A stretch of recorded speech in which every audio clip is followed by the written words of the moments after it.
बीती गे। आज घरवा कई रे कोई मकनवा बुआ छूटी गे।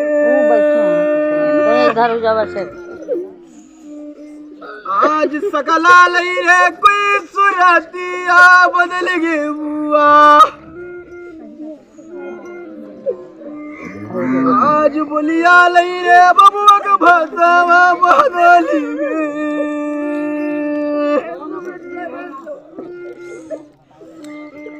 आज खाया न लई रे अपने गुरु जनपद कई अमेठी का का ये वायरल वीडियो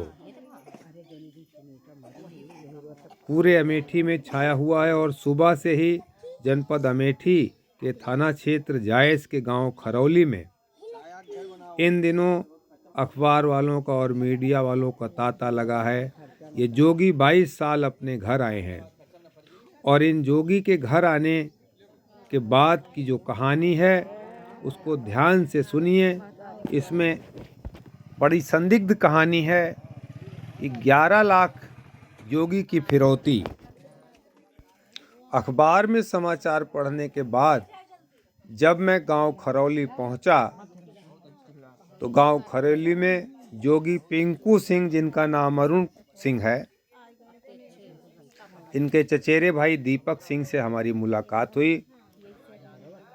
घर वालों और गांव वालों ने जो बातें बताई उनको सुनकर संदेह पैदा हुआ और इनके घर के लोग कुछ भी बताने में संकोच कर रहे थे। ये बात जब पूछी गई कि क्या जोगी घर में रहेंगे तो इनके भाई ने बताया कि घर इनके आने की बहुत बड़ी शर्त है। जब छानबीन की गई तो गांव वालों ने बताया कि 11 लाख रुपए जोगी ने मांग की है, कि इनके गुरु ने 11 लाख रुपए की मांग की है। 3000 साधुओं को भोजन और वस्त्र खिलाने के बाद ही ये वहाँ से छुट्टी पाएंगे। जोगी के चचेरे भाई दीपक सिंह से जब ये जानकारी चाही गई कि ये कैसे लापता हुए थे, उन्होंने बताया कि लगभग 20 वर्ष पहले दिल्ली के खजूरी थाना क्षेत्र से पिता की डांट से क्षुब्ध होकर ये घर से भाग गए थे और तब से ये लापता हैं। खजूरी थाना में लगभग 20 वर्ष पहले इनकी गुमशुदगी की रिपोर्ट भी दर्ज कराई गई थी। घर वालों ने जब इनसे पूछा कि आप कैसे गुम हुए, वहाँ साधुओं के पास कैसे पहुँचे, तब जोगी ने अपने घर वालों को बताया कि मुझे जहरीला पदार्थ सूंघाकर कुछ लोग कलकत्ता ले जा रहे थे। वहीं रास्ते में साधुओं का एक झुंड मिला जिसने हमें बचाया और तब से मैं साधुओं के पास हूँ। झारखंड के पारसनाथ पहाड़ियों पर इनका आश्रम है जो गोरखनाथ का एक अंश है, जिसका हेडक्वार्टर गोरखपुर में है और वहीं ये रहते हैं। घर वालों ने जब इनसे घर पर ही रहने को कहा तो इन्होंने कहा कि घर पर रहने के हमारे गुरु की बड़ी शर्त है। उन्होंने हमें भिक्षा लेने के बाद के लिए भेजा है और घर से भिक्षा लेने के बाद हमें सन्यास की दीक्षा दी जाएगी और अगर यहाँ हमको रखना है घर पे तो 3000 साधुओं को कपड़े और वस्त्र आपको दान देने होंगे, जिसकी कीमत लगभग 11 लाख रुपए है। ये बात गांव वालों ने बताई। फिर उनके पिता ने कहा कि ये 11 लाख तो बहुत असंभव है। फिर जोगी के और उनके घर वालों के बीच में, उनके पिता के बीच में, रतिपाल सिंह के बीच में जो बात हुई वो है कि 3,60,000 रुपये में ये बात तय हुई कि 3,60,000 रुपये इनको दे दिए जाएं, तब इन्हें वहाँ से छुट्टी मिल जाएगी।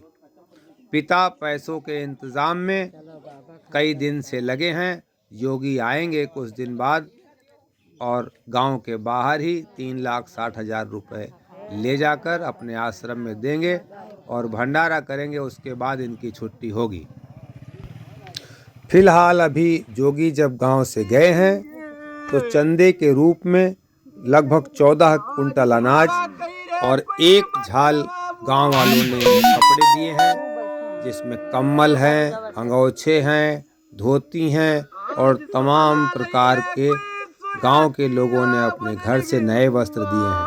साथ ही ग्रामीणों ने इन्हें दान दक्षिणा के रूप में नगद पैसे भी दिए हैं। कुछ लोगों का कहना है, कुछ लोगों ने सोने और चांदी का भी इनको दान दिया है। किसी ने 100, किसी ने 200, किसी ने 500, किसी ने 1000, किसी ने 5000।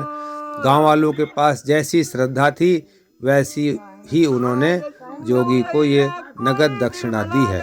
तो 14 कुंटल जो है वो अनाज, 3 पीपा तेल, 1 झाल कपड़ा और नगद रुपए जिसकी कोई गिनती नहीं है वो जोगी लेकर गए हैं। और इनके पिताजी बाकी पैसे का इंतज़ाम कर रहे हैं।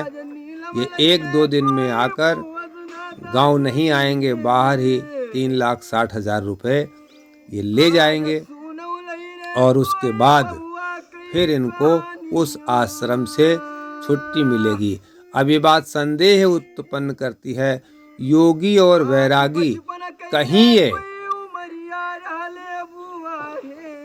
कोई फिरौती का नया स्वरूप तो नहीं है जो योगी को छोड़ने के बहाने के बदले 11 लाख रुपए की मांग कर रहे हैं और 3.5 लाख रुपए 3,60,000 पर अंत में बात तय हुई है। जोगी के घर आने के बदले 3,60,000 रुपए की मांग वो भले ही भंडारा के रूप में क्यों न की गई हो, ये एक फिरौती का दूसरा स्वरूप है। शासन प्रशासन को इस घटना पर गंभीरता से संज्ञान लेना चाहिए, विचार करना चाहिए और जांच करनी चाहिए। कहीं ये साधु और योगियों के वेश में इस देश में लोगों से अपहरण और फिरौती का ये कोई नया व्यवसाय तो नहीं चल रहा है, लोगों की श्रद्धा का दोहन तो नहीं हो रहा है। धन्यवाद। जो रिपोर्ट इस भीड़ में छिप रही थी वो हमने खोजने का प्रयास किया और आप तक पहुंचाया।